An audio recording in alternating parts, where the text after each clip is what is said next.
Bach to wake you up. No better way to start the day, in my opinion. And that does relate to what we're talking about today, so more on that later.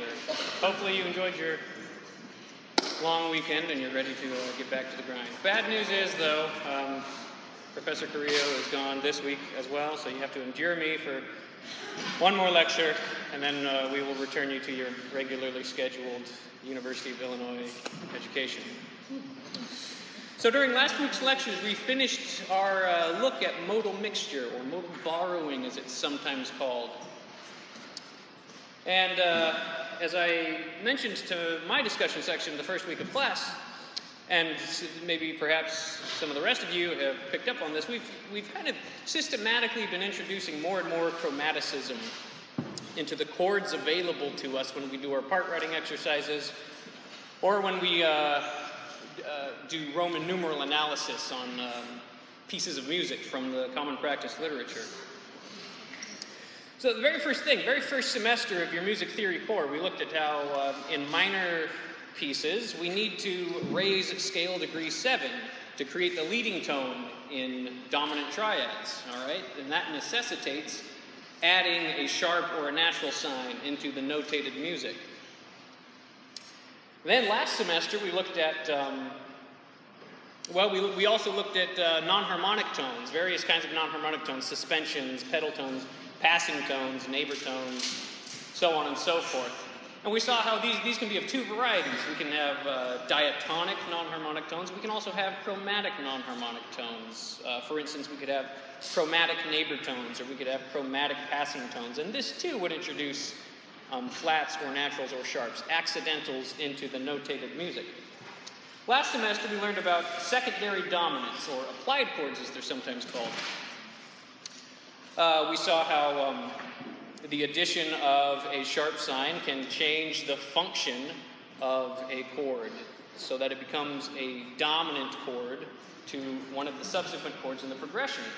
So we saw all that, and as I already said, we've just concluded our view of modal mixture. And there's a quiz on Friday in your discussion sections. We'll be having a quiz, so don't forget all of that information just yet. Hang on to it for just a little bit longer. And what we talk about today will also be on the quiz, so if you're not awake already, I encourage you to fix that. But we saw, so to recap very, very briefly, we saw how we can borrow scale degrees 3, 6, and 7 from the parallel minor in a major key context. Not to change the function of the chords, but to change the color. So today and in the coming weeks, we're going to continue expanding our knowledge of common practice harmony by looking at new ways in which we can introduce chromaticism into our part writing, and new ways in which we can account for chromatic tones when we look at a piece of music and we try to be articulate in a Roman numeral analysis or otherwise about describing what's going on in the music. And in the coming weeks, we will be studying 4 chords, all of which have in common that they share names with geographical places, all right? But for today, we're just going to start with one, all right? That's the Neapolitan chord. This is a theory class, this is not a history class, but inevitably, for the most curious among us, the question's going to arise. It always does, and it always did for me at least. Where did these names come from? Why is what we're going to talk about? Why is this called the Neapolitan chord, all right? So, like I said, this is a theory class, it's not a history class, so this will not be exhaustive, but standard modus operandi is to just kind of brush such questions away, but that's not very satisfactory to the curious mind, so I hope to do a little bit better than that. So why Naples? Why Neapolitan? Well, Neapolitan, of course, means from or relating to Naples. Naples is, of course, a city in central Italy, and at the turn of the 17th century, so the very early 1600s, late 1500s, Naples was one of the creative centers that produced and helped the production and dissemination of what we now know today as opera. All right? So these composers were beginning to, they were very historically conscious that they were starting something new. They were starting a new genre. They were writing opera. All right? And along with this came certain, I mean, you could almost call them cliches. Harmonic gestures, melodic gestures that perhaps to some people's minds became a bit overused. And as a matter of fact, people knew about this, all right? So this wasn't just sequestered in Italy or Naples itself. So in 1694, less than a century later, from the very earliest operas, we have this book here. This is An Introduction to the Skill of Music, in 3 books, originally published by John Playford, an English music scholar. This is the 12th edition of that book, 1694. So, I mean, this has a publication history even before the 1690s. But what's significant about the 1694 edition, this was edited by the great English composer Henry Purcell. All right?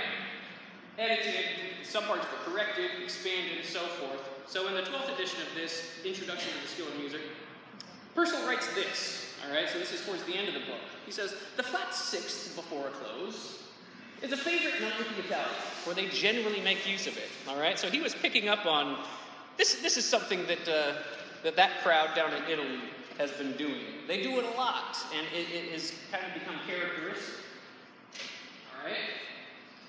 Let's try to parse this out a little bit. You'll notice that, you know, the English is a little bit antiquated. The S's look like F's.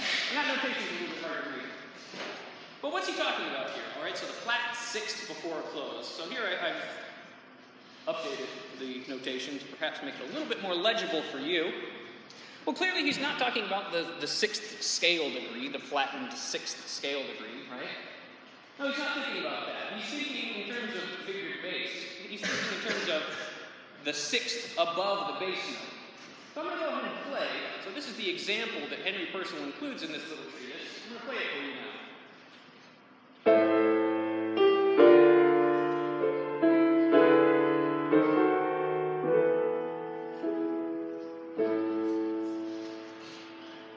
All right, here it is again.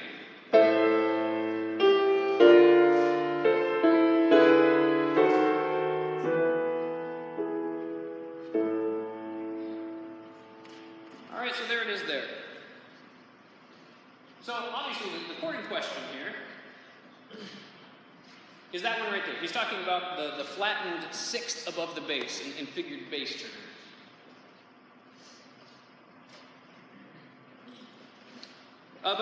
Sorry, we'll get back, more on that later. But to continue with this question, so why Naples, all right? Fast forward another 100 or so years, so this is 1812. Here's another English music scholar by the name of William Crotch. All right, he wrote this little tract called Elements of Musical Composition. Herein, in describing the chords that we'll be talking about in the coming weeks, he says in a footnote, these and the Neapolitan sixes are denominated after the nations which invented them. Well, that might be a bit of an overstatement, but this does go to show that at least by the very early 19th century, these names were already generally accepted, they've stuck, and they continue to stick today. We continue to call them Neapolitan sixes, even though somebody in Naples may not have invented them. Let's go on here. Okay, so returning to the Purcell example here. So I pointed out the chord in question here. I've played it for you twice. I'll play it for you one more time. I'm going to ask you these questions. All right? So what key are we in? And regarding the chord here, so what's the quality of that chord? What's the root of that chord in terms of scale degree? Is it a root position chord? Is it an inverted chord? You tell me about that as well. And then listen to the chord in the context of this phrase. What function does it appear to have? You could have a tonic function, predominant function, or a dominant function. Or it could be an applied chord, a secondary. I'll play it one more time. Think about those questions, and then we'll discuss.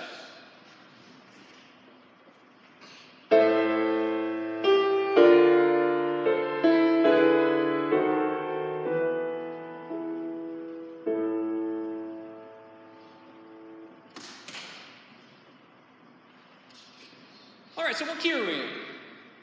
If we're going to start talking about this passage in this chord, let's start there. What key are we in? A minor. All right, thank you. All right, so we're in A minor. And then we have a B flat. So here's a type of chromaticism we haven't encountered before. B flat. What's the quality of that chord? Did I hear it over here somewhere? Major. It's a major chord. All right, so we're dealing with a major chord in an A minor context. What's the root of that chord? B flat. All right, so if we're in A minor, the root of that chord is B flat. What would we call that in terms of scale degrees?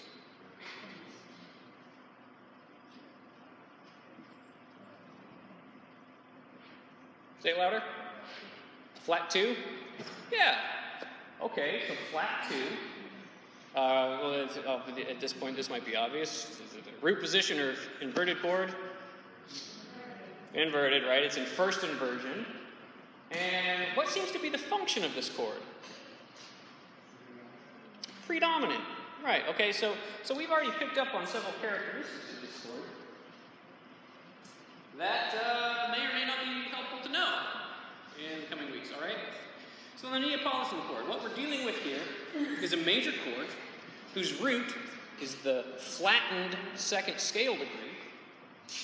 And we already know that it is a type of predominant chord. So we saw that with most of the modal mixture chords we were dealing with, most of those we were working with were predominant chords. Well, here's another one. And this is one that we can't account for in terms of modal mixture, right? So flattened scale degree 2 doesn't exist in a parallel minor scale that we could borrow in a major context. So this is a slightly different animal in that respect. All right. Let's go back to that paragraph that I showed you earlier from Mr. William Crotch's treatise on musical composition. He also had this to say about it. So the Neapolitan 6 is a minor third and a minor sixth to fa, and is never inverted. All right, so we're going to use this little bit of history here to help us flesh out some more of the characteristics of the Neapolitan and some of the part writing rules involved with it. All right, so what's he talking about here? Minor third and a minor sixth to fa. Well, let's go back and look at this example again. So fa, he's talking about scale degree 4, all right? Scale degree 4 is going to be in the bass, right? So there's our fa. So minor third and minor sixth to fa. What's he talking about there?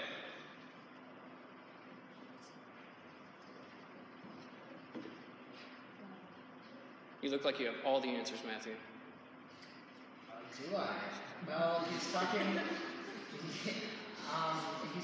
about that from fa. It's always going to be, you have to basically have it in first inversion.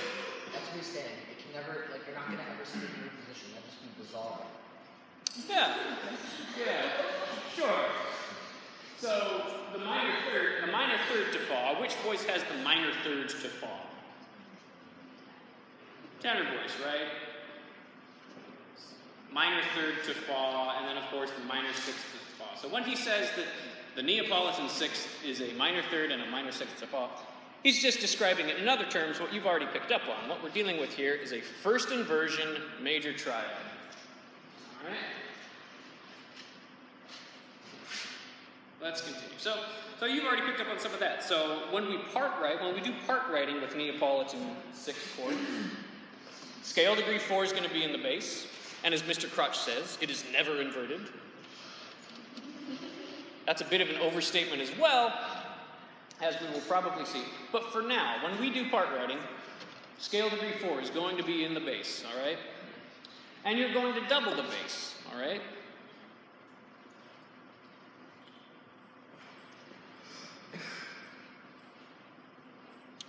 Flattened scale degree 2, as we see, is inherent to having a Neapolitan chord.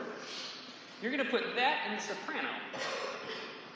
And that flattened scale degree 2 is going to go to when the Neapolitan chord resolves to the dominant chord, because it's a predominant chord, as we've already seen.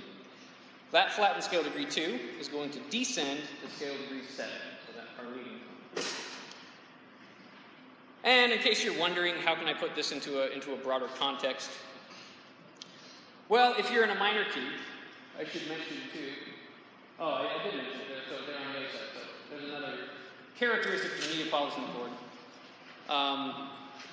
They're far more common in pieces that are in a minor key than they are in pieces that are in a major key. So these typically show up in minor keys, and any chord that you could put before 2 diminished 6 in a minor key, you can also put in front of a Neapolitan chord. Any of those work. Common ones include major 6 in a minor key, or flat 6, the modally borrowed flat 6 if you're in a major key. Or it could come right after a tonic harmony, or 1/6 as well. All right? So there's all those. I believe those are going to stay on the slide, so you don't have to be too frantic. Or if they don't stay, they'll come back. They don't go. Okay, for just a sec, back to Mr. Crutch. Okay, so he says, okay, Neapolitan 6 is a minor third, the minor 6 to fa, and is never inverted. Okay. Think we know what he's talking about there. How about this? So, it is resolved into the triad of so, example 328, into the 6th and 4th on so, example 329. Pause right there. Now what's he talking about? You got all the fun last time, that's it. What's he talking about when he says the Neapolitan chord resolves into the triad of so? Does it resolve into the 5? Yeah, that's exactly right. So he's talking about scale degree 5, so a triad built on scale degree 5. You can call that a 5 chord. Yeah, very good. So these are going to resolve to a 5 chord of some variety. How about that next phrase there? And I'll show you these examples in just a second, but or the Neapolitan is resolved into the 6th and 4th on so. What's he talking about there? Any guesses? Yeah. Right, yep. So you can either resolve the Neapolitan 6th into a vanilla-flavored 5 chord, or a 5/7 chord, or so really you could resolve this into any dominant function chord, cadential 6/4 among them, right? So that's what he's talking about there. Let's take a look. Okay, so there's the part writing things that we talked about. I brought it back. So here's his example number 328. So obviously we're in a C major context on the left, or in an A minor context on the right. So we'll start with C major. Here would be our tonic triad. Here's example 328. There would be our Neapolitan. There's our dominant, which of course would resolve again to a tonic at some point. And you'll notice Mr. Crotch has followed all of the rules that we've already picked out just by intuition and our own observation, right? Scale degree flat 2 is in the soprano, and it descends to scale degree 7, right? We have scale degree 4 in the bass. The bass is doubled, and there you see it properly resolving to a vanilla-flavored root position 5 chord. If we were in A minor, it might sound something like this.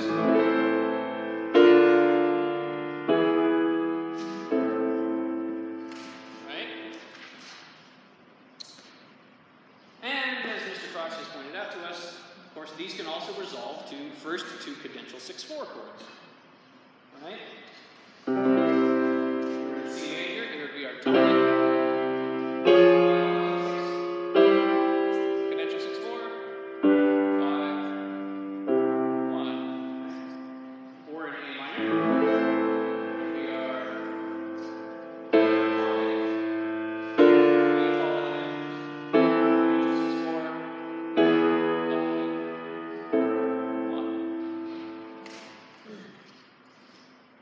okay, so there you go.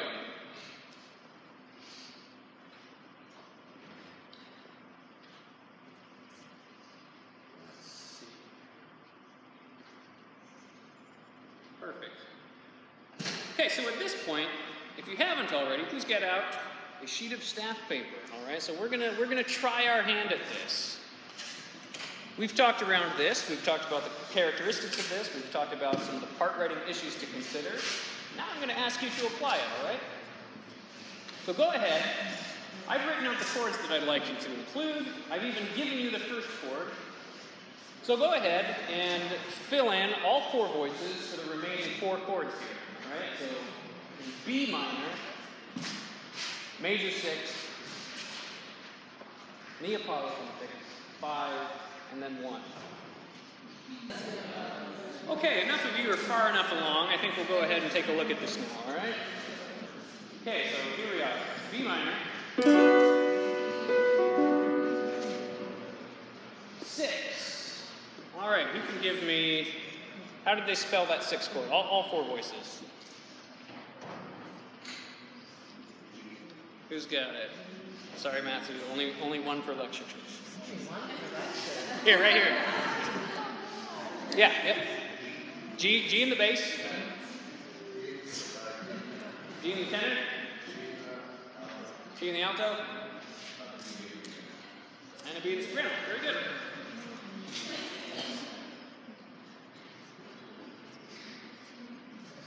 Something like that. Very good. Question, or do you want the next chord? Next. All right. Oh, you want the Neapolitan. All right. Give it to us. Okay. All right. So I have E in the bass. E in the bass. And then I have another E, and then a G, and then a C next. Very good. Okay. So you have correctly put scale degree 4 in the bass. You have correctly trebled the bass. You have correctly put flattened scale degree 2 in the soprano. Right. Since scale degree 2 in B minor is C sharp, of course, to flatten scale degree 2, you don't make it C flat, you just make it C natural. Okay, how about this 5 chord? The crucial resolution of the Neapolitan. Who wants to try that one? Yeah, go ahead.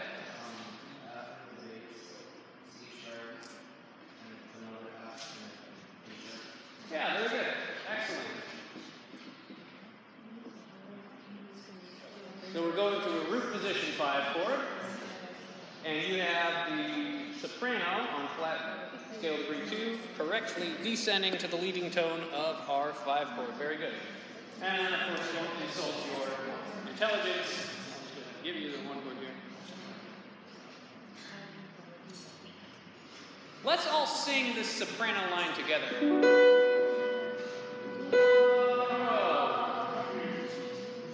1, 2, 3, 4.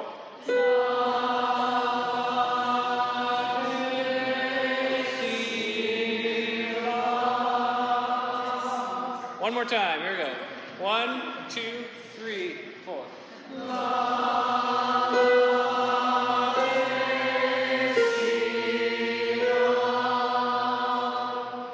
Very good. Okay. Sopranos, you've got the tricky line there. All the other ones will be pretty self-explanatory. All 4 parts. Basses,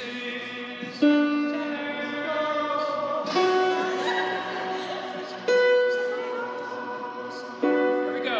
1, 2, 3, 4.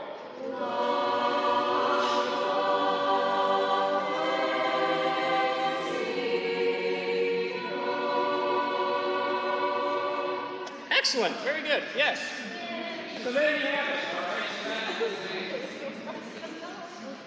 That's our Neapolitan progression. All right. Now, perhaps for some of you, there were a couple of things about resolving the Neapolitan to the 5 chord that, you're intelligent people. You have a good critical eye. You have a pretty good acumen with part writing rules. There may have been a couple of things here, moving that Neapolitan to that 5 chord, that made you kind of squirm in your seat. All right? What were the apparent errors here that made you perhaps a bit uneasy about what I said the correct resolution was?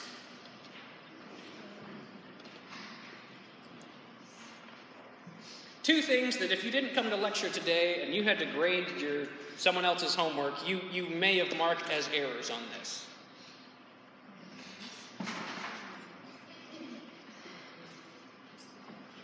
And for the rest of you, aren't you glad you came? Yeah.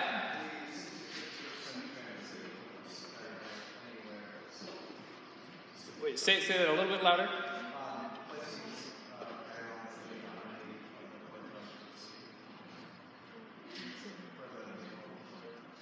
So what's the error?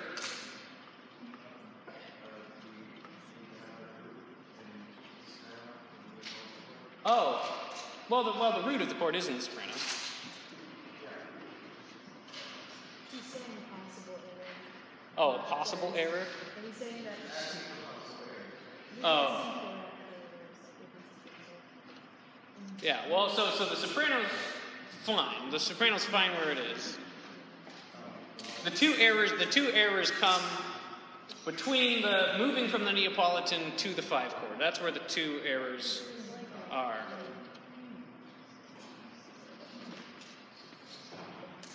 Otherwise, anyone else?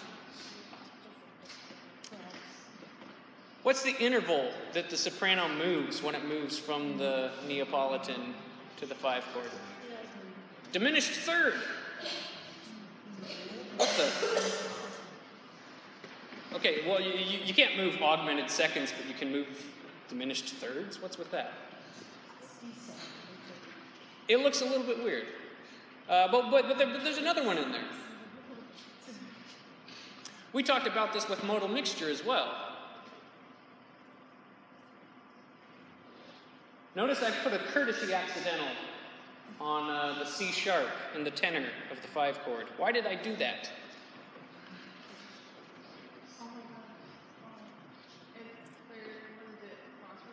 Cross relation, very good, yeah. So we have a C natural in one voice, and in the very next chord, we've got a C sharp in a different voice. Yeah, that's a textbook cross relation. I thought you weren't allowed to do that. Well, you can. Here's one special instance when you're writing Neapolitan 6 chords, where both of these things are perfectly permissible, all right? So if you're moving from a Neapolitan 6 to a 5 chord, that one cross relation is permissible, and when you're moving from a Neapolitan chord straight to a 5 chord, the flat 2 to scale degree 7 in the soprano. That creates a diminished third, but that as well is perfectly acceptable. Okay, very good. I believe that next I have red circles to show you what they are. Okay. And after the red circles, okay, let's take a look at some actual music now, all right? In the last 10 minutes or so. So as with everything, this part of this course, is really about getting you up and above the threshold of recognizing new chords, new sonorities, recognizing how to write them, but then also just recognizing the chords themselves in an actual musical context and knowing how to do a Roman numeral analysis and talk articulately and intelligently about them. So we covered the first part of that. Let's take a look now at an actual piece of music. So here's one, and this is kind of exciting. I actually encountered this piece for the first time last night in my studio class. I'm taking piano lessons this semester, and a girl in my studio played this. I opened up the score to follow along, and I thought to myself, well, by golly, there's a Neapolitan 6 chord. I'm going to show this to my class tomorrow. So here it is. This is Haydn, It's not in C sharp minor.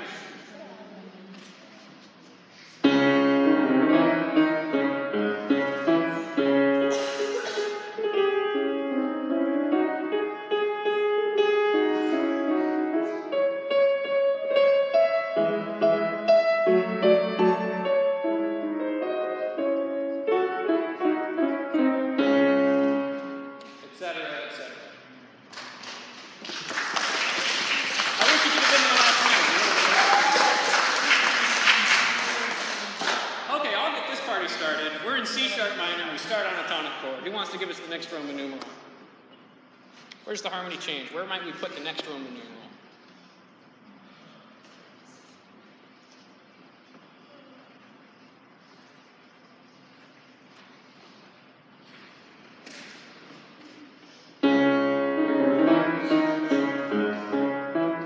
That all sounds like one to me.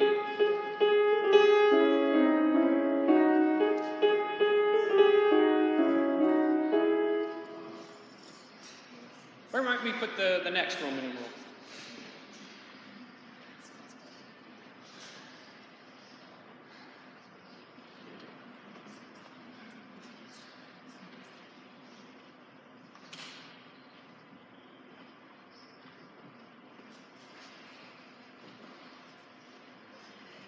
What do you think, Sydney?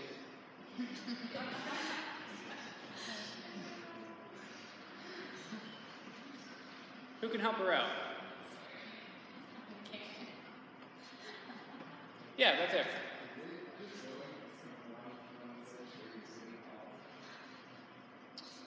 Well, okay, so which measure would you put the next, in which measure would you put the next Roman numeral?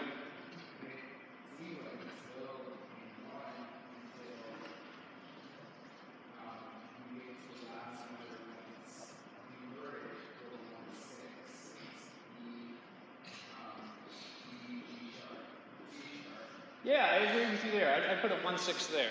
And yeah, I think if we were to do a second level analysis, yeah, that whole top line would just be a prolonged tonic harmony.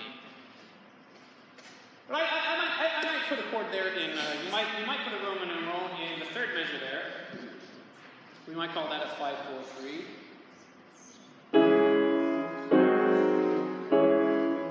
Expanding the tonic harmony as we go from root position 1.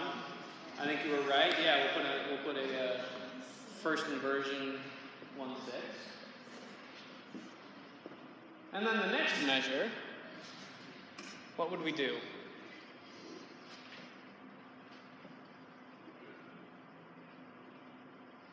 If this was an actual piece of paper and you had an actual pen in your hand, what would you write? Yeah, you had your hand up. I think that would be Neapolitan. Absolutely, yeah. So this brings up another question. You've already seen me. I gave one Roman numeral analysis of this. But there's actually, you'll encounter this. You'll see this, and so I want you to at least be aware of it. And you can put either in your homeworks. Both will be marked as correct. You can actually just write capital N6. You'll see that sometimes. That stands for Neapolitan 6. The author of your textbook, and at least one other that I've seen, they prefer putting flat 2/6. I kind of agree with them. I prefer to put flat 2/6 myself, but if you want to be cool and different, you want to put a capital N, that's just fine too. And you will see people that write that, so you should at least be aware of it. Yep. Question? Do you know the quiz we're going to have to write our own progression of the Neapolitan 6 in it, or identify it? You will be writing a progression. There will be modal mixture in it, and I believe there will also be a Neapolitan in there as well. But you can do that. We just did that together, so there should be no sweat for you now. Okay, here we go. Okay, so there's our Neapolitan 6, which of course, here Haydn puts it to a cadential 6/4, which then goes to a 5/7, and then goes to a 1. Okay, let's look at least one other. Okay, so someone asked about the title to this piece. I actually played this while you were working on yours. This is by a female composer, early 19th century female composer. Female composers, of course, are sadly underrepresented in our typical study of music at a university, so in my own small effort to remedy that, here you go. Here's a piece by a female composer, Maria Teresa from Paris. This is her Sicilian.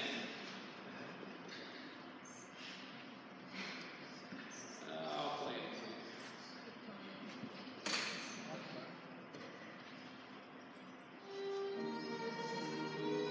Measure 2. Measure 3. Measure 4.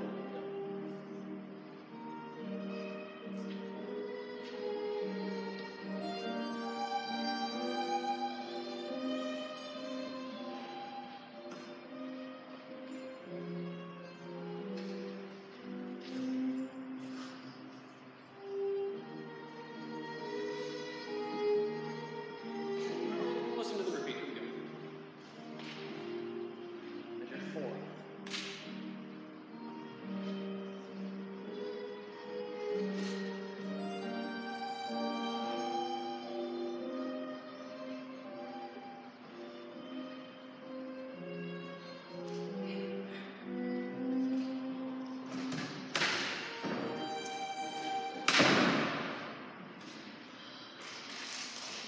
Okay.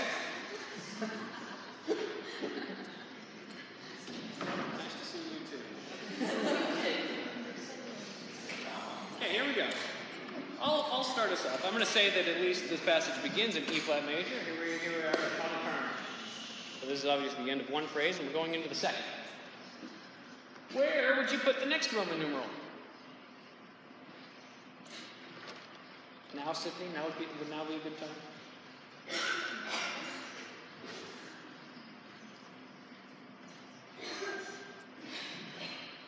Do you want a second chance, Matthew? I mean, you've been dying. Is it my time? Well, the first half of the second half is a 1/6. I would put a 1/6 there as well, yep. And the second half is different. Oh, but you're not going to spoil it for us, are you? Oh, no. Okay. Of course not. What would you put in the second half of that measure?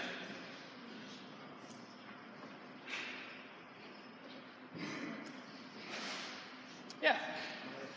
Minor 4/6. Whoa, whoa, whoa. We're in a major key, and you're putting a minor chord.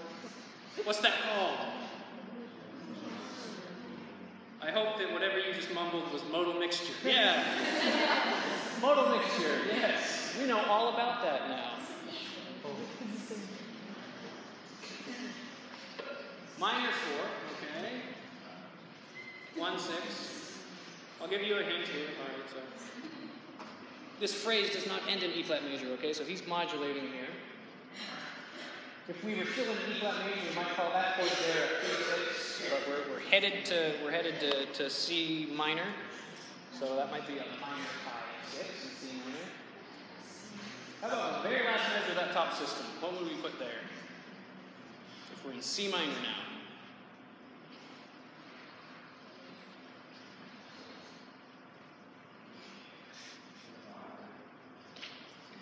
Say it a little louder. 5/6/5. Very good. Yep. Here's our 5/6/5, which of course goes to a 1. That measure repeats. 5/6/5, 1. The crucial measure there. Okay. Hey, there you go. There's our Neapolitan. Like I'm going to show you something that doesn't have Neapolitan, right? You could just guess. Okay, so there's our Neapolitan 6, which again you can indicate N6 if you so choose, 5/7. Okay, I want to look at one last one. We'll skip the Bach for now. C minor, minor, minor. There's a very famous Neapolitan 6 chord of Bach. Passacalia. I do want to look at one last one, okay? So this is the Waltz in A flat by Chopin. I want to, there is a point to this, all right? So if we're in A flat, what's the second scale degree? B flat, okay. So if you were to flatten B flat, we would have B double flat, all right? So if we were going to spell a Neapolitan triad in A flat major, we would need a B double flat major triad. That's a little bit unwieldy. So what do you think Chopin does? Respells it. He respells it, all right?